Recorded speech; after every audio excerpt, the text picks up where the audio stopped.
자, 수고하셨습니다. 자, 이제 계속 이어서 보시죠. 520쪽에 2절 건설 관련 자금입니다.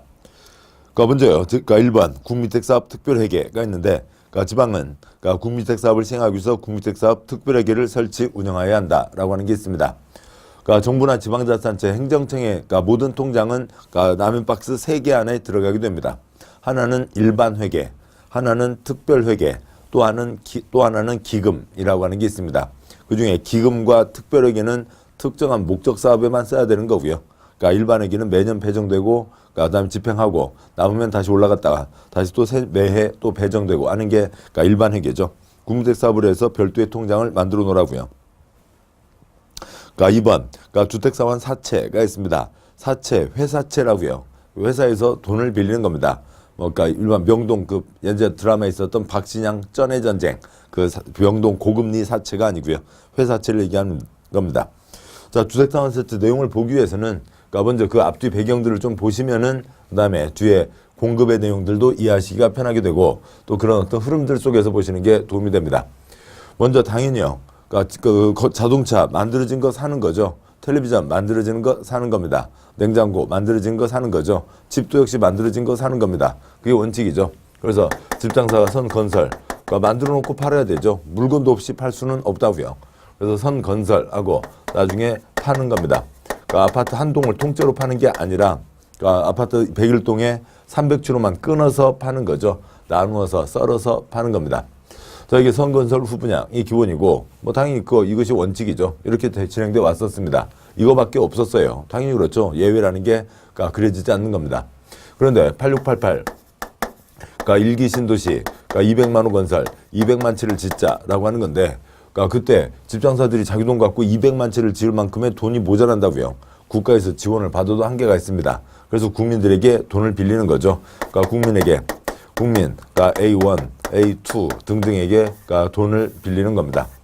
돈을 빌리는 거고, 그 다음에 당연히 돈 빌렸으니까 종이딱지는 주는 거죠. 나중에 집으로 짓고, 그 다음에 집을 짓는 거죠. 그래서 이분이 돈을 내면 원금과 이자로 갚는 게 아니라 집으로 갚는다고요.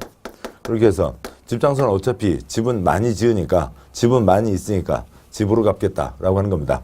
그래서 예를 들면 8688 당시에 3,500만 원을 빌리고, 그 다음에 이때 집값이 5천만 원짜리 집이라고 하면 돈 3,500만 원 빌린 게 있으니까 거기다 플러스 1,500만 원만 더 내면 새 집 한 채를 받게 되는 겁니다. 근데 8688 당시에 30만 원이면 엄청 비싼 돈이에요. 큰 돈입니다. 86년에 최저임금이 9만 원이요. 한 달 꼬박해서 9만 원입니다. 그래서 생산직 초임이 12만 원에서 15만 원, 그다음에 이제 사무직이 15만 원에서 17만 원, 18만 원 하던 이제 그때입니다. 자, 그런데 그때 그 3,500만 원을 한 방에 낸다. 20년 연봉을 침대 밑에서 꺼내서 한 방에 낸다. 아주 큰 돈이었죠. 자, 이렇게 하면서 가게 됐습니다. 근데 집 짓는 회사잖아요. 회사에서 돈을 빌리는 겁니다. 사업주체 7가지가 있는데, 그중에 1번 국가지방은 회사가 아니죠. 그다음에 토주택공사, 국세 들어간 회사, 지방공사가 있는 거고요. 그다음에 공익법인 회사 아니고요. 주택조합 인격 아니죠. 고용자는 회사 직원을 위해서 짓는 거지, 이게 집 짓는 회사는 아니죠. 7번 등록사업자가 있습니다. 근데 8688 당시에는 집 짓는 회사, 또 지방공사는 지방공사는 거의 차지하는 비중이 크지 않았습니다. 그리고 집 짓기 위한 지방공사는 거의 없었죠. 서울도시개발공사, 요즘에 이제 영어로 바꿔서 SH, 인천도시개발공사, 그다음에 경기개발공사, 그런 것들 생긴 지 얼마 안 됩니다. 그래서 2번째 토주택공사와 7번째 등록사업자, 집 짓는 회사에서 발행하는 회사채입니다. 나중에 뭐로 갚는다고요? 주택으로 갚는다고요. 주택상환사채입니다. 그런데 이걸 하고 나니까 세상에 이렇게 좋은 제도가 없네요. 돈 없어도 사업계획 승인만 받으면 돈을 빌려서 그 돈 갖고 집 지어서 이걸 한 100명한테 빌렸으면 그 돈 갖고 한 200채는 짓는 거겠죠. 그래서 100채 갚아주고 100채 팔아서 떼돈을 벌게 되고, 세상에 이런 좋은 제도가 어디냐고요. 그런데 또 이걸 달리 보니까 어떤 얘기가 되냐면, 집값이 5천만 원이잖아요. 근데 집은 아직 짓지도 않은 상태에서 돈을 먼저 땡기는데, 이게 결국 집값의 일부를 땡기는 겁니다. 아이고, 이렇게 좋네요. 그래서 이거를 법에다 넣었습니다. 세상에 선건설을 예외로 할 수는 없는 거고요. 선건설은 기본 원칙이고, 그렇지만 예외 규정으로 선 분양, 집을 짓지도 않고 팔고 그다음에 짓지도 않은 것을 판다고요. 세상에 이런 경사가 어디 있어요. 봉이 김선달도 대동강 물이라도 팔았잖아요. 국가 소유를 지 소유로 생각하고 팔아먹었던 나쁜 사람이지만 아무튼 이거는 짓지도 않은 상태에서 파는 겁니다. 나중에 건설한다고요. 이런 예외 규정이 생기게 되고 이걸 이제 법으로 만든 거죠. 그 뒤로는 다 이렇게 가는 겁니다. 이렇게 가고 있으니까 86년 뒤로 30년 넘게 주택사원사채라는 걸 발행할 이유가 없고 발행한 적이 한 번도 없습니다. 8688에 딱 한 번 발행했고 한 번도 발행 실적이 없는데 그냥 제도로는 남아있고 계속 뭐 이렇게 띄엄띄엄 시험에는 나오고 있는 거죠. 그런 주제에서 보시자고요. 굵은 2번, 동그라미 1번, 도주택공사와 등록사업자는 주택사원사채를 발행할 수 있다. 동그라미 2번, 둘 다 지 돈 갖고 사업하는 게 원칙. 남의 돈 빌려 쓰려면 승인받아야 되죠. 동그라미 2번, 주택사원사채 발행하는 자는 국토부 장관의 승인을 받아야 된다. 도주택공사는 망하지 않죠. 법을 없애기 전까지는 망하지 않습니다. 그런데 민간, 등록사업자, 건설회사들 자빠지는 곳 한두 군데가 아니죠. 민간은 등록사업자 민간은 일정한 대통령으로 정하는 기준에도 맞고 금융기관, 보증공사의 보증을 받은 때에 한하여 발행할 수 있다. 동그라미 3번 액면, 할인으로 발행하고 주택사원사채는 기명, 증권으로 한다. 여기에 당연히 A1 이름 써져 있습니다. 계약이잖아요. 저당 계약이니까 당연히 돈 빌려준 종이딱지에 이름 써져 있습니다. 동그라미 4번 주택사원사채 상환기간은 3년을 초과할 수 없다. 이 경우 상환기간은 주택사원사채 발행일부터 주택의 공급계약 체결일까지의 기간으로 한다. 법이 엉망입니다. 주택사원사채라고요. 집으로 갚는다. 3년을 초과할 수 없다. 당연히 누구라도 집 받는 거 3년으로 생각할 거잖아요. 근데 그게 아니지롱 이렇게 써놨죠. 그래서 집 공급 계약 체결일까지의 3년. 그래서 어느 개나리 단지 101동 307호로 줄게요 하는 데까지가 3년이고 그다음에 공사에서 넘겨준다는 거죠. 동그라미 5번 등록사업자의 등록이 말소된 경우에도 그 아래 발행한 사채의 효력에는 영향을 미치지 않는다. 등록 말소, 영업정지 처분을 받은 등록사업자는 처분 전에 사업계획 승인받은 사업은 계속 수행할 수 있다고 되어 있습니다. 등록, 연간 20만 하려면 앞으로 하려면 등록을 하는 거죠. 그러니까 등록이 말소되면 앞으로 못 하는 거지. 하던 건 끝내야죠. 하던 건 끝내고 집 받는 데는 문제가 없다. 또 그래야 돈을 믿고 돈을 빌려주지. 건설회사 계속 자빠지는데 걱정되잖아요. 동그라미 6번 주택사원사채는 양도할 수 없다. 아주 특별한 겁니다. 주택사원사채는 양도할 수 없다. 자본주의, 정당한 재산권 사고팔 수 있지만 얘는 돌릴 수 없다. 그래서 뒤에 공급질서 교란금지에서 다시 나오게 됩니다. 다음 이란으로 이민 가기도 했다고요. 해외 이주 등 부득이한 사유가 있는 경우로 국토부령이 정하는 경우에는 그렇지 않다. 양도할 수 있다. 사채권자 명의 변경은 주택자 성명과 주소를 사채 원부에 기재하는 방법으로 하며 주택자 성명을 채권에 기재하지 않으면 사채 발행자, 채권자에게 대항할 수 없다. 이쪽 B라고 하는 주택공사, 그다음에 C라고 하는 건설회사하고의 계약입니다.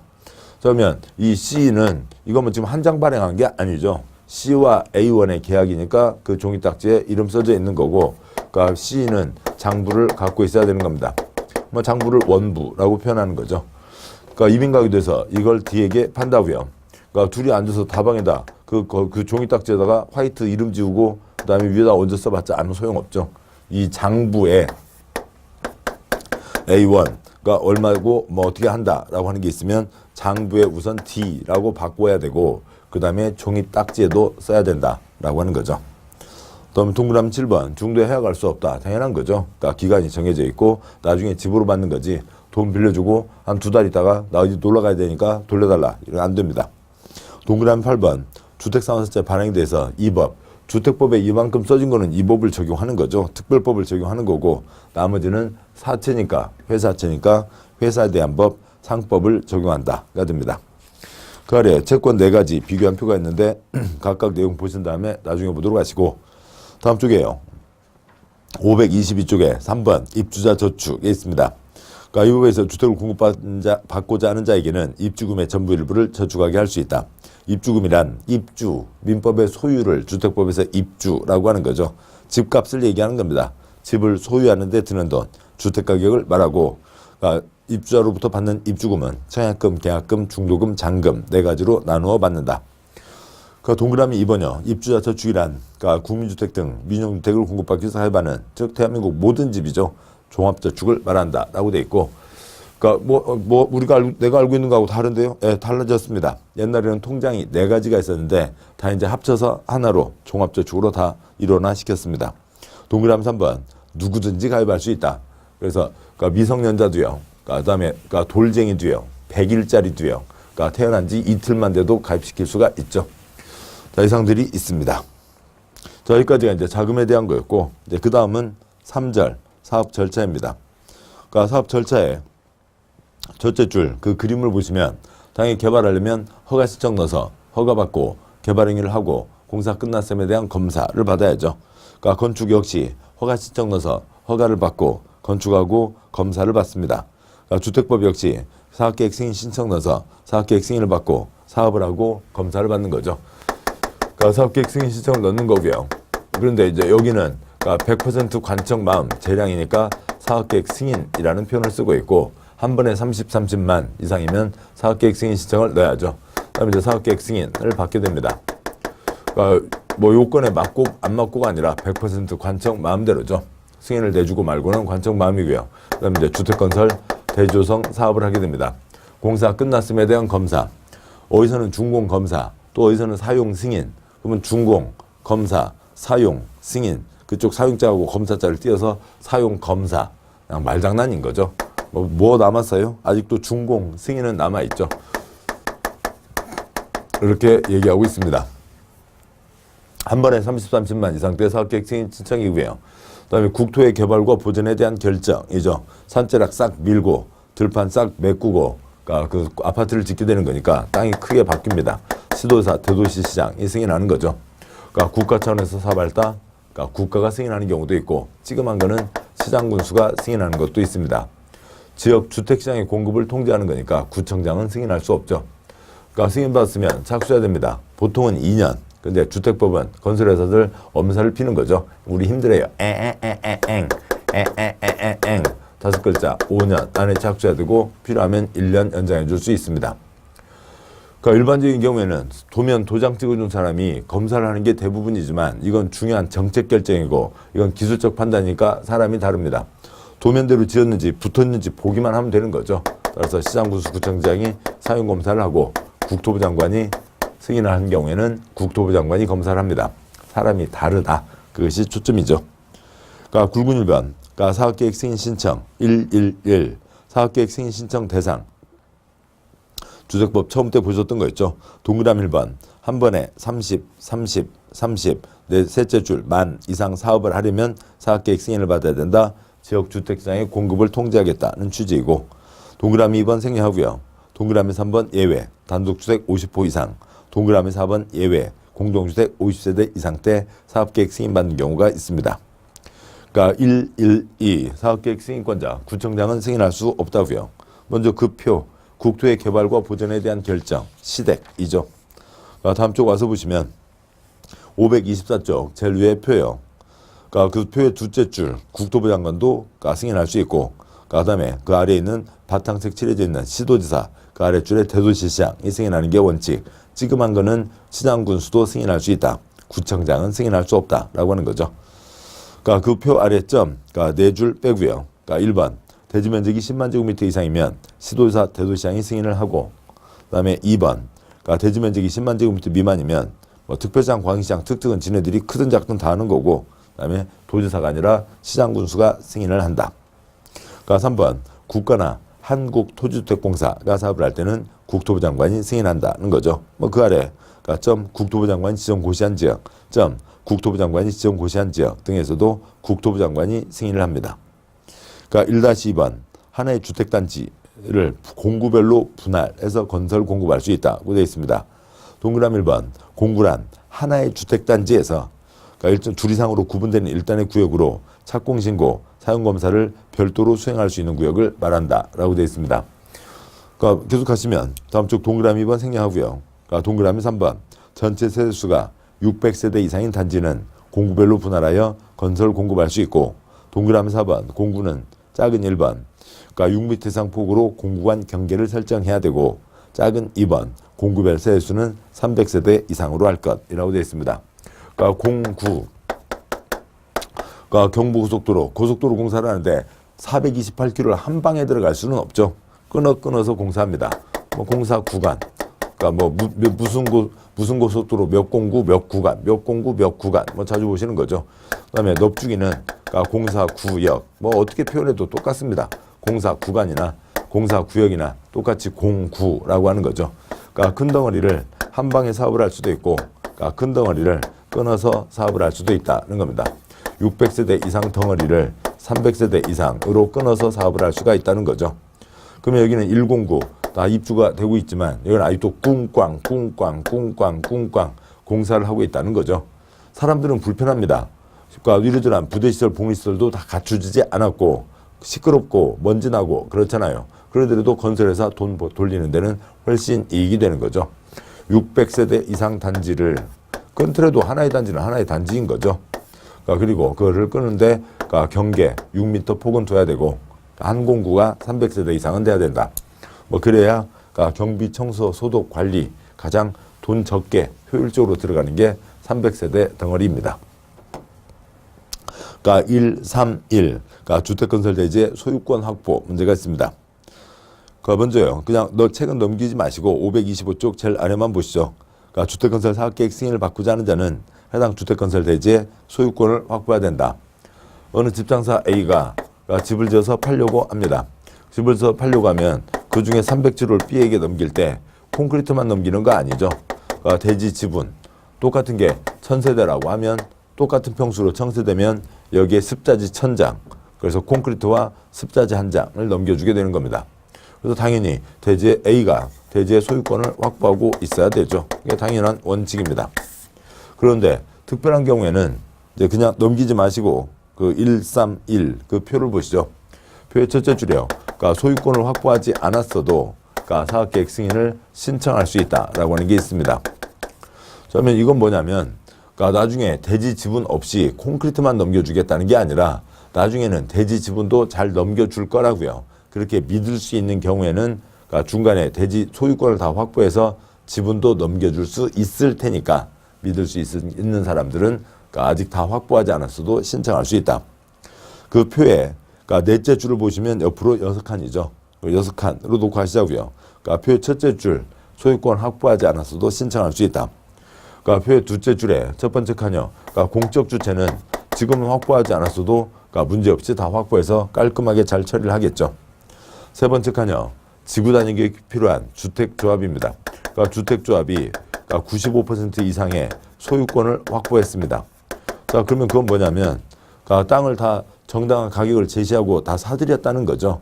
근데 이제 5% 미만 사람이 너무 세게 버티고 있다는 겁니다. 그러니까 그래서 그것은 이제 그 5% 미만 그러니까 작은 일부 땅 이 사람이 너무 세게 버티고 있고 이 사람 걸 뺏을 수 있다는 거죠. 그걸 이제 흔히 얘기하는 이제 알박기라고 하는 겁니다. 그러니까 알박기라고 하는데 알박기라는 표현 자체가 누가 만든 거예요? 땅 주인요? 건설회사요? 건설회사 만든 거죠. 건설회사에서는 그러니까 이 사람이 밉다고요. 이 사람 지금 여기는 우선 조합입니다만 이 표현만 놓고 보면요. 저 땅을 다 확보해야 사업을 하는데 그러니까 미운 사람 것을 뺏어오겠다라고 하는 거죠. 그렇지만 또 달리 보면 이 땅 주인으로 보면요. 그러니까 조상 대대로 살아왔고요. 어릴 때 할머니랑 같이 뛰어놀았던 추억이 서려 있고 곳곳에 그러니까 아무튼 조상의 그런 얼들이 살아 있는 거죠. 그러니까 선산도 무덤들도 있는 거고요. 그래서 아무리 돈을 비싸게 줘도 돈으로만 따질 수 없는 게 있잖아요. 건설회사가 땅을 아무리 비싸게 돈을 주겠다고 하더라도 돈으로만 따질 수 없고 이건 우리 삶이 어리에 있는 곳이니까 이건 나는 안 팔겠다. 그러니까 딴 데 가서 알아봐라. 그러는데 그걸 건설회사에서는 뭐라고 얘기해요? 저런 알박기 하는 저 나쁜 사람 것을 뺏어와야 된다라고 해서 만들어지는 게 이 알박기 규정이고 그게 이제 갈수록 이상하게 커진 거죠. 아무튼 이제 그렇게 돼 있습니다. 흔히 얘기하는 알박기를 얘기하는 거고요. 그 얘기가 어떻게 만들어졌는지 보자는 잠깐 말씀드린 겁니다. 95% 소유권을 확보하고 있으니까 나머지 조그만 땅을 다 뺏어서 그러니까 사업을 할 수가 있다라고 하는 겁니다. 그러니까 공법에서 뺏는 거면 수용. 그러니까 이건 공법이 아니죠. 공익사업이 아니니까 민법 쪽으로 뺏는 거니까 매도 청구로 가게 됩니다. 그러니까 네 번째 칸이요. 그러니까 사업 주체가 100% 사용권을 확보하고 있습니다. 그러니까 소유권에 기초해서 사용, 수익, 처분을 할 수가 있는데 사용권만 갖고 있다고요. 즉 뭐냐면 근데 사용 권한을 갖고 있다는 거니까 땅은 누구 마음대로요. 사업주체 마음대로 쓰는 거죠. 그러니까 땅 주인은 뭐예요? 그러니까 손 빌면서요. 그러니까 제발 잔금 좀 주세요. 잔금 주세요. 하고 기다리는 것밖에 없습니다. 아무 능력이 그러니까 권한이 없는 거죠. 소유권만 남아 있는 거죠. 집장사가 잔금 치르면 받고 나가는 거고 잔금 안 치르면 물팍 끓고 그러니까 잔금 달라고 좀 부탁하는 수밖에 없는 거죠. 그러니까 100% 그러니까 그 사업주체에게 사용권이 넘어와 있는 겁니다. 그러니까 사용권을 확보하고 있다는 게 그 땅은 사업주체 마음대로 쓴다는 거죠. 그러니까 전부 확보를 하고 있으니까 문제가 없습니다. 그러니까 다음에 5번째, 6번째 칸에는 지구 단위 계획이 필요한 사업으로 사업주체가 80% 사용권을 확보하고 있습니다. 그러면 20% 사람들은 택도 없는 소리 안 팔어 지금 그러고 있다는 거죠. 아무튼 여기까지만 되면 신청할 수 있고 그 다음에 이쪽이 그러니까 셋째 줄 사업계획 승인을 받으면 갈라지는 거죠. 그러니까 넷째 줄이요. 그러니까 그 중에 그냥 그 80% 상태에서는 그러니까 10년 안 된 사람 것만 그러니까 매도 청구해서 뺏어갈 수가 있는 거고요. 10년 넘은 사람 것은 뺏어갈 수가 없고 15% 추가해서 95% 사용권을 갖고 있는 경우에는 그러니까 뭐 이제 계속 다 사용이죠. 여기는 소유권과 차이가 있는 거죠. 사용권을 확보했으면 100년 된 사람 것도 다 200년 된 사람 것도 다 뺏어서 그러니까 집장사가 뺏어와서 사업을 할 수 있다라고 하는 겁니다. 그러니까 표의 5째 줄이요. 매도 청구 대상 그러니까 대상자와 3개월 이상 협의해야 되고 매도 청구 그러니까 민법 쪽 보니까 시장 가격으로 사는 거죠. 시가로 사는 겁니다. 만약에 그 땅 주인들이 도망 다니면 그러니까 소재 확인이 곤란하면 둘 이상 신문에 2회 이상 공고하고 30일이 지나면 매도 청구 대상 토지로 본다라고 하는 게 있습니다. 그러니까 이 표면 다 요약된 거고요. 문장 보시면 동그라미 2번. 그러니까 다음 경우에는 대지 소유권을 확보하지 못했어도 사업계획 승인을 신청할 수 있다. 그러니까 작은 1번. 그러니까 국가지방 토주택공사 지방공사 공적 주체. 작은 2번. 100% 사용권은 확보. 그러니까 다음에요. 그러니까 작은 3번. 그러니까 80% 사용권은 확보. 그러니까 작은 4번. 지역 직장조합으로 90% 이상 소유권을 확보하고 있는 경우가 있습니다. 그러니까 1, 3, 2. 매도 청구 절차요. 동그라미 1번. 이렇게 해서 승인 신청을 했고 그러니까 동그라미 1번 둘째 줄 사업계획 승인을 받은 사업주체는 건축물을 포함해서 대주 소유자에게 대지를 시가로 매도할 것을 청구할 수 있다. 그러니까 1번 대지 면적 중 95% 이상에 대해서 사용권을 확보한 경우 모든 소유자에게 매도 청구가 가능한 거고요. 그러니까 기간에 관계없이요. 100년 된 사람 것도 다 뺏을 수가 있고 그다음에 작은 2번 그러니까 1호 외의 경우 즉 80%는 이미 확보했고 95%가 안 됐다는 거죠. 그냥 80%에서 95% 미만 그 사이에 있으면 사용권을 확보하지 못한 대지의 소유자 중 지구단위계획 결정고시일 10년도 넘게 10년 이전에 해당 대지 소유권을 취득해서 계속 보유하고 있는 자를 제외한 소유자에게 매도 청구할 수 있다고 되어 있습니다. 다음 쪽이요. 527쪽. 그러니까 이 경우 매도 청구 대상이 되는 대지 소유자와 3개월 이상 협의를 해야 되고 동그라미 5번. 그러니까 셋째 줄 있는 곳을 확인하기가 곤란한 경우에는 종조로 배포되는 둘 이상 신문에 2차례 이상 공고하고 공고한 날부터 30일 이상 지났을 때는 그러니까 유규정에 따른 그러니까 매도 청구 대상 토지로 본다. 그러면 사업주체는 매도 청구 대상 대지의 감정평가액에 해당하는 금액을 법원에 공탁하고 그러니까 주택건설 사업을 시행할 수 있다라고 되어 있죠. 맡기고 빼서 가져갈 수 있다라고 하는 겁니다. 그러니까 대지 소유권 확보 알박기 금지에서 했지만 뭐 이건 좀 이분들한테는 너무 좀 심한 경우가 되는 거죠. 아무튼 뭐 논란은 계속 되고 있습니다만 그러니까 뭐 법으로는 이제 이제 잡혀 있는 거죠. 저기까지가 됐습니다. 그다음 이제 계속 가시죠. 그러니까 굵은 2번 이제 사업계획 승인에 오게 됐습니다. 그러니까 2-1번 그러니까 사업계획 승인권자는 사업계획 승인 신청을 받은 때에는 그러니까 정당한 사유가 없는 한 60일 이내에 승인 여부를 통보해야 된다.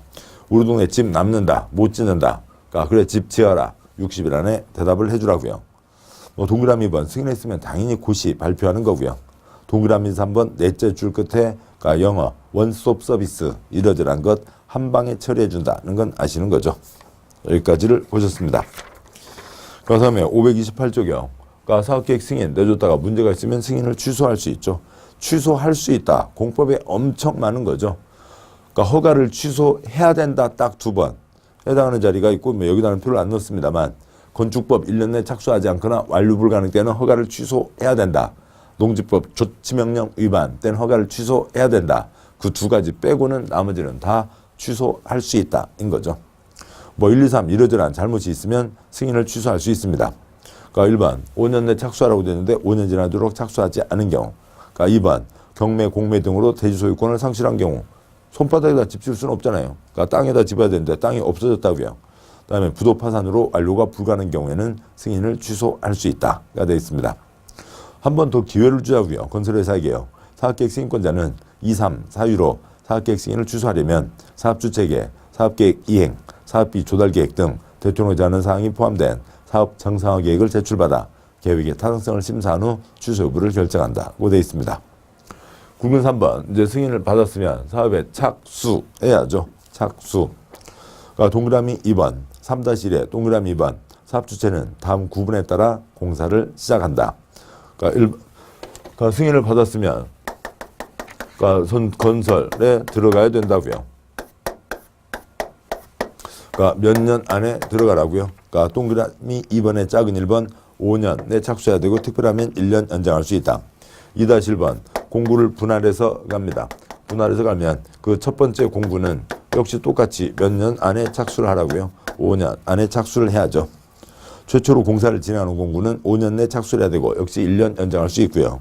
그러니까 2-2번 공구별 분할 공사를 하는 경우 최초로 공사를 진행하는 공구, 외의 공구, 나머지 공구들은 해당 주택단지에 대한 최초 착공 신고일부터 2년 이내에 착수해야 된다. 여기서 설마 또 2년, 뭐 6년, 8년 넘도록 계속 꿍꽝거리고 있으면 안 되죠. 그래서 2년 안에는 다 착수를 해야 된다. 동그라미 3번 사업계획 승인권자는 정당한 사유가 있다고 인정하면 사업주체 신청을 받아 사유가 없어진 날부터 1년 범위에서 공사의 착수기간을 연장할 수 있다. 여기에만 1년 연장할 수 있다고 되어 있습니다. 뭐 동그라미 4번 공사 시작하려면 신고한다. 착공 신고하는 취지는 뭐 이제 건축법과 마찬가지죠. 그러니까 운전면허 받은 사람이 있습니다. 그러니까 운전면허를 땄는데 운전면허를 땄는데 운전을 안 하고 장롱에다 넣어놓고 있으면 빵에 보낸다. X요. 그거 아니죠. 그냥 운전면허는 운전을 하기 위한 준비를 한 거고, 그 다음에요. 그러니까 자동차를 이제 실제로 운전을 하려면 이건 이제 잠재적 가능성인 거고요. 그러니까 실제로 운전을 하려면 책임 보험에 가입을 해야 되는 거죠. 그래서 보험에 가입한 게 실제로 운전하는 겁니다. 보험에 가입을 하고도 안 할 수는 있지만 실제로 하는 거죠. 그러니까 건축 허가를 받았지만 착공 신고를 하는 거고요. 다음에요. 주택법 사업계획 승인을 받았지만 착공 신고를 하는 거죠. 이런 것들은 같은 취지들입니다. 다음 쪽이요. 529쪽 3-2번 간선시설의 설치가 있습니다. 간선시설, 연결시키는 시설을 얘기하는 겁니다. 동그라미 1번 간선시설이란 도로, 상수도 파이프, 하수도 파이프, 전기 파이프, 가스 파이프, 통신 파이프, 지역 난방 파이프 등 주택단지 안의 기관시설을 해당 주택단지 밖에 있는 같은 종류의 기관시설에 연결시키는 시설을 말한다라고 되어 있습니다. 여기가 도로가 큰 도로가 있고요. 여기 이제 아파트 단지 공사를 합니다. 단지에 주택과 부대시설, 복리시설, 단지 조성을 하는 거죠. 단지 조성을 합니다. 물론 당연히 그 중에 수소 파이프 다 연결돼 있겠죠. 근데 수소 파이프 지금 이 길 아래로 큰 파이프가 지나가고 있습니다. 그런데 처음에 그런 업체들이 몇 군데 있었다고요. 나는 공사 다 끝냈어. 좋았어. 집장사가요. 나는 공사 다 끝냈어. 그걸 연결했는데 집에서 틀면 수돗물 나와요? 안 나오는 거죠. 집장사는 난 주택단지를 조성하기로 했고 주택단지 조성은 다 했다고요. 그러고 가는 경우가 있었습니다. 말도 안 되는 소리인 거죠. 그래서 여기를 이어야죠. 이 이어오는 부분, 끌어오는 부분, 연결시키는 부분을 뭐라고 한다고요? 간선시설이라고 합니다. 당연히 집장사가 설치해야 되는 게 원칙이죠. 다음에요. 동그라미 1에, 아래, 그 두 번째 괄호, 아래에서 첫 번째 괄호가 되겠죠. 아래로 내려가면서 사업주체가 설치하는 게 원칙입니다. 그런데 동그라미 2번, 집장사가 집을 좀 많이 지으면 그것까지도 우리 세금으로 도와주자고요. 100호 이상 주택건설, 리모델링 100세대 이상 증가, 16,500제곱미터 이상. 숫자도 이상합니다만 그냥 5,000평 언저리를 얘기하는 거예요. 대조영사업 시행하는 경우에 다음 예제가 간선시설도 도와준다. 그러니까 1번 지방자치단체 도로 상하 수도 6글자예요. 그냥 그렇게 끝내면 됩니다. 지방자치단체 도로 상하 수도. 그러니까 2번이요. 그러니까 전기, 통신, 가스, 난방 공급하는 자가 전기 파이프, 통신 파이프, 가스 파이프, 난방 파이프를 연결해 주고요. 3번 국가는 우체통을 묻어주고요. 무슨 채통머리 없이 우체통 그런 게 아닌 거죠. 3번 우편사무는 국가사무라고요. 그러니까 이걸 민영하면 나중에 복잡해지겠죠. 어디 시골 산골에 예전에 영화 집으로 있잖아요. 할머니 나 그 켄터키 치킨 먹고 싶어 꼬꼬 그래서 이제 닭 백숙 끓여준 그 할머니 있었잖아요. 그렇게 있는데 아무튼 그놈이 이제 그 개구장이 그놈이 이제 서울에 올라왔고 다시 이제 그 할머니가 얼마나 고마웠는지 나중에 알고 철이 들어서 알고 할머니한테 뭐 편지를 써서 보냈습니다. 할머니랑 있을 때가 참 좋았어요. 고마웠어요. 편지를 보냈는데 우표 딱지가 120원이라고 보자고요. 민영화 시켰으면 그 120원 우표 딱지 그 우표값 번다고 그 회사에서 저 깊은 산속까지 오토바이를 보내겠어요? 안 보내고 말죠. 그러면 우편이 마비돼 버리잖아요. 안 된다고요. 우편 사무는 국가 사무로 정해져 있는 겁니다. 그다음에 작은 1번 도로 상하 수도는 이건 지방 사무로 정해져 있습니다. 지금 그렇게 정해져 있어요. 그러니까 이거는 그러니까 법으로 어느 사무로 할 거냐 하는 건 이제 달라지는 거죠. 아이들 급식 지원이라든지 보육비 지원이라든지 이게 국가 사무냐 지방 사무냐 그것 갖고 몇 년 내내 지금 계속 논란들이 되고 있는 거잖아요. 그러니까 그런 판입니다.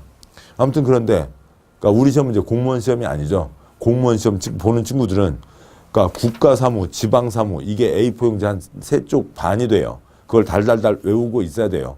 아무튼 우리로서는 6글자 지방자치단체 도로 상하 수도. 나머지 파이프는 파이프 사업자가 국가는 우체통을 묻어준다. 뭐 마음과 마음을 연결하자. 그렇게 볼 수도 있겠네요. 동그라미 3번, 4번 생겨나도 되겠죠. 여기까지입니다. 다음에요. 3-3번 감리자 지정이 있습니다. 동그라미 1번 사업계획 승인권자는 주택건설 사업계획을 승인한 때나 특특 시공과 리모델링 허가를 한 때에는 어찌고 법 저찌고 법에 있는 감리자 계획이 있는 자를 해당 주택건설공사를 감리할 자로 지정하여야 한다. 주택법은 사익사업이지만 덩어리가 큰 사업이죠. 따라서 관청에서 감리자를 집어넣는 겁니다. 도면대로 짓는지 그다음에 불법 자재 쓰는지 안 쓰는지 뭐 그런 것들을 아는 거죠. 뭐 몇 년 전에 인천에서 큰 건설 회사였어요. 그러니까 지금도 뭐 한 네 번째 아내들은 큰 건설 회사에서 아파트를 지었습니다. 그다음에 그 기둥에요. 당연히 철근을 16개를 넣게 돼 있었어요. 16개를 넣게 돼 있게 해서 사업계획 승인을 받았는데 어찌고 저찌고 하다가 공사 시공 현장이 사람들 눈에 띄게 되었네요. 그런데 가서 보니까는 이 철근을 16개를 넣어야 되는데 거기에다 철근을 8개만 넣고 공사를 했어요. 무너지면 어떻게 하려고요? 그래서 이제 나중에 부랴부랴 됐는데 그거 이제 그 감리하는 사람이 하는 얘기가 뭐냐면요. 큰 건설회사니까 믿었죠. 이게 말이 안 되는 거죠. 감독하는 게 감리자고 당장 빵에 가게 됩니다. 감리자가 역할을 제대로 해야 되는 거죠. 근데 동그라미 2번 단 사업 주체가 국가, 지방자치단체, 토주택공사, 지방공사 또는 대통령으로 정하는 자인 경우와 도시형 생활주택에 대해서는 그렇지 않다. 관청에서 감리자를 집어넣지 않는다. 집장사가 스스로 감리자를 정하면 된다라고 하는 겁니다. 자, 그건 뭐냐면 먼저 첫 번째 공적 주체는 믿을 수가 있는 거죠. 국가, 지방, 토주택공사, 지방공사 공적 주체는 믿을 수 있고 둘째 줄 도시형 생활주택에 대해서는 규제 완화 차원에서도 감리 이걸 풀어주겠다고요. 이게 있었습니다. 여기까지 보셨고 다음 쪽 보시면 530쪽에 위에 표가 있죠. 표가 옆으로 5칸입니다. 첫 번째 칸 누가 지정하냐. 두 번째 칸, 세 번째 칸 개발사업, 정비사업, 덩어리 큰 공익사업 관청에서 감리자를 집어넣고요. 다섯 번째 칸 주택법 사익사업이지만 덩어리가 크니까 관청에서 집어넣고 네 번째 칸 건축법 지붕이 있으면 건축물 조그만 것도 건축물이죠. 1년에 10만 건 넘는 게 있으니까 그거는 건축주가 지정한다. 그게 원칙이었죠. 그 건축법은 건축주가 지정한다 하는 거죠. 마지막 다섯 번째 칸 주택법 사업계획 승인권자가 집어넣는 게 원칙 공적 주체와 도시형 생활주택은 그렇지 않다가 있었습니다. 그러니까 3-4번요. 그러니까 공적 주체가 구민주택 건설할 때 수용 사용할 수 있다는 건데 우선 뒤에 3-5번 이하까지 다 요약한 표가 있습니다. 그 표를 먼저 보시죠. 그러니까 국민주택에 대한 얘기입니다. 국민주택에 대한 건데요. 그러니까 국민주택이 세 가지가 있습니다. 국민주택 짓는 건 좋은 일이죠. 그러니까 국민주택 짓는 것은 좋은 일이니까 국민주택 지을 때에는 일정한 혜택을 주겠다. 국민주택이 몇 제곱미터 이하예요? 85제곱미터 이하죠. 그래서 85제곱미터 이하니까 그러니까 국민주택을 포함해서 민영주택 찌그만 것까지 포함해서요. 그러니까 찌그만 집을 반 이상 짓겠다. 좋은 일이죠. 그러니까 주택조합이 사업을 하겠다. 좋은 일이라고요. 여기에 대해서 도와주겠다는 겁니다. 국민주택을 주택법은 사익사업이죠. 국민주택을 공적 주체가 지을 때 수용할 수 있는 거고요. 국민주택 지을 때 수용할 수 있다. X. 공적 주체는 수용할 수 있다. X. 국민주택을 공적 주체가 지을 때만 수용할 수 있고 국민주택 짓겠다. 좋은 일이죠. 그러니까 그러면 개발사업 환지 방식, 채비지, 신도시 노른자 땅이죠. 채비지 반까지를 사갈 수가 있습니다. 국민주택 짓겠다. 그러면 공짜 복사할 수가 있고요. 그다음에 찌그만 집 많이 짓겠다. 주택조합이 사업을 하겠다. 그러면 국가나 지방은 그러니까 땅을 팔 게 있으면 땅을 빌려줄 게 있으면 이들에게 우선적으로 판다고요. 이들로 보면 국가 지방 땅 시세보다 싸게 나오잖아요. 그거 잡는 거 훨씬 큰 혜택이죠. 아주 큰 혜택입니다. 받았으면 착수해야죠. 착수 두 글자 2년입니다. 자, 이상 내용들이 좋은 일 하자는 쪽을 도와주자는 거니까 뭐 꾸준히 나오고 있습니다. 3-4에 동그라미 1번 공적 주체가 있는 거고요. 그 다음에 동그라미 2번 공적 주체가 사업을 할 때는 타인 토지 출입 등 할 수 있다는 게 있고 동그라미 3번 공적 주체가 국민주택 건설을 위한 대조선 할 때 수용할 수 있다가 있습니다. 3-5번요. 동그라미 1번 사업주체가 국민주택 용지로 사용하기 위해서 환지방식 도시개발사업 시행자에게 채비지 매각을 요구한 경우 사업 시행자는 개발사업 시행자 조합 등이겠죠. 채비지 면적 2분의 1 범위에서 우선적으로 매각할 수 있고 채비지 양도 가격은 감정 가격을 기준으로 한다. 그다음에 특별하면 조성 원가를 기준으로 할 수도 있다가 있는 거죠.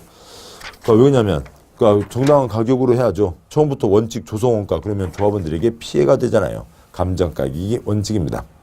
동그라미 2번 국민주택 건설 공부하는 사업 주체는 주체주 끝에요. 서류에 열람, 복사, 등본, 초본, 교부를 무료로 청구할 수 있다. 동그라미 3번 국가 지방은 그가 소유하는 토지를 매각 임대할 때 다음 목적으로 매수 임차를 원하는 자가 있으면 그에게 우선적으로 토지를 매각 임대할 수 있다. 국민주택 규모 85제곱미터 이하죠. 여기는 국민주택이지만 여기는 85 이하 작은 집을 반 이상 건설하는 경우와 2번 주택조합이 건설하는 경우에는 우선적으로 매각 임대할 수 있고 이렇게 받았으면 착수해야죠. 그 아래 점 둘째 줄 2년 내 건설하지 않거나 시행하지 않으면 왜 가져갔냐 내놔 환매하거나 임대계약을 취소할 수 있다라고 되어 있습니다. 굵은 4번이요. 이제 마지막 사용검사로 오게 되네요. 사용검사인데 먼저 첫 번째 표는 이제 자주 보셔서 아시죠? 전체 검사, 부분 검사가 가능합니다. 근데 국토계획법 개발행위는 개발과 환경과 시설이 세트로 가야 되니까 토막 검사가 안 되는 거고요. 나머지는 다 부분 검사가 됩니다. 주택법에 이 내용을 보시죠. 두 번째 표요. 원칙. 사업 주체가 다음에 공사를 완료했으면요. 누구에게요? 시군구에게 사용검사를 받아야 되죠. 이게 기본 원칙입니다. 근데 이제 그거에 대한 예외가 있는데 예외가 많지만 기본 원칙을 잡으면서 가시자고요. 표로 보시면 사업주체가 아닌 사업주체가 부도파산 자빠지면 시공보증자도 또 아니면 돈 내고 집 받기 기다리고 있는 입주 예정자도 사용검사를 받아서 쓰고 구분등기 넘겨올 수도 있는 거고요. 만약에 집장사가 절차를 이행하지 않고 도망 다니면 주로 공사비 때문이죠. 그러면 시공자도 사용검사를 신청할 수 있다. 시공자는 이때는 못 들어간다는 거죠. 완료와 사용검사는 덩어리가 크고 복잡하니까 좀 이따 보도록 하시고 아까 국토부 장관이 승인하는 경우는 국토부 장관이 사용검사 한다고 했죠. 예, 있습니다. 자, 보시죠. 완료 다 끝냈으면 사용검사를 받아서 쓰는 겁니다. 이게 원칙. 그런데 특별한 경우에는 예외가 있다고요. 다 완료해서 사용검사 받는 건데 아까 공구별 분할 있었잖아요. 공구별로 분할해서 사용검사를 받을 수도 있고 그 다음에 5동 중에서 2동, 동만 끊어서 사용검사를 받을 수도 있습니다. 다음에 또 이제 부분검사가 있는 거죠. 그러니까 부분검사를 뭐라고 하냐면 그러니까 전체가 아니라 부분만 검사를 받겠습니다. 라고 하는 것을 그러니까 임시 사용 승인이라고 불러요. 그러니까 임시 사용 승인 부분이니까 그러니까 주택 건설 때는 뭐로요? 동별로요. 그다음에 대지 조성 때는 땅 5토막 중에서 2토막만 씁시다. 토막별로요. 근데 여기다 토막별 그러면 무슨 지금 고등어 3토막으로 쳐주세요. 4토막으로 쳐주세요. 그래서 이상하니까 그걸 뭐라고 하고요? 구획별로요. 그다음에 공사는 다 끝났고 엘리베이터만 문제가 있으면 그러니까 엘리베이터 때까지만 그러니까 씁시다. 그래서 그러니까 세대별로 그러니까 부분 검사를 받아서 쓸 수 있다라고 하는 게 있습니다. 여기에 또 예외인 거죠. 아무튼 뭔가 복잡합니다. 뭔가 복잡해 보이지만 뭐 결론은 나중에는 간단합니다. 먼저요. 사용검사, 전체검사, 공구별, 동별, 부분검사, 동별, 구획별, 세대별이 있는데 뭐 이렇게 가면 예의는 편합니다만 나중에 가면 무슨 처음 얼마 동안이에요. 동별로 뭐냐고요. 동별로 사용검사도 되고 동별로 임시사용승인도 됩니다. 그러니까 거기다가요.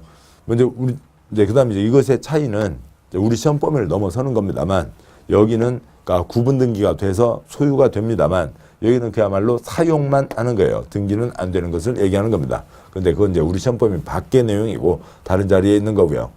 뭐 여기가 많이 복잡해 보이지만 그냥 외우는 건 그러니까 문제는 간단합니다. 그러니까 된다예요. 뭐 안 된다 그러면 틀리는 겁니다. 그러니까 뭐 아무튼 뭐 그 시험은 그거예요. 세대별로 부분검사 받을 수 없다 X, 동별로 사용검사 받을 수 없다 X 그거밖에 없습니다. 이러저러하게 다 된다고요. 이 경우는 그러니까 들어가시는 분들이 편하게 사실 수가 있죠. 이 경우에는 다 꿍꽝 안 좋지만 건설회사 하기에는 큰 이익이 되는 거죠. 이상이 이쪽 사용검사에 대한 내용입니다. 자, 문장으로 보시죠. 그러니까 4-1형, 그러니까 532쪽 동그라미 1번 사업주체는 완료했으면 시장구청장에게 사용검사를 받아야 된다. 점, 국토부 장관이 승인한 경우에는 국토부 장관이 검사를 한다. 동그라미 2번 둘째 줄 공구별로 사용검사, 분할 사용검사를 받을 수도 있고 동별로 사용검사 받을 수도 있다. 신청 들으면 15일 안에 검사에 들어가라 라고 하는 게 있고요. 그러니까 4-2번 그러니까 사업주체가 사용검사를 받을 수 없는 경우 셋째 줄의 작은 1번 사업주체가 파산 등으로 검사를 받을 수가 없으면 시공을 보증한 자 예정자가 사용검사를 받을 수 있고 2번 사업주체가 정당한 이유 없이 절차를 이행하지 않는 경우에는 즉 도망 다닌다고요. 그러면 시공보증자뿐만 아니라 시공보증자 입주예정자만이 아니라 시공자도 사용검사를 받을 수가 있다라고 하는 거죠. 다음 쪽이요. 그러니까 임시사용승인 533쪽에 4-3번 동그라미 1번 생략하고요. 동그라미 2번 임시사용승인 동별로 또 아니면 구역별로 공사가 완료된 때 임시사용승인 부분검사 받아서 쓸 수 있고 동그라미 2번 세대별로도 임시사용승인 할 수 있다가 있습니다. 동별 양쪽 다 가능하다는 거죠. 자, 여기까지면 됐습니다. 다음에 이제 533쪽 아래에요. 주택 건설과 관련된 그러니까 세부적인 조문들이 있는데 뭐 시험 나온 적 없습니다. 시험 나온 적 없으니까 그냥 참고로 이런 제도들도 그냥 있다는 거지 그것까지 깊게 공부하실 내용은 아니겠습니다. 자, 여기까지 그러니까 주택의 건설을 보셨습니다. 이제 잠깐 쉬고 그 다음에 이제 주택의 공급으로 가도록 하시죠. 수고하셨습니다.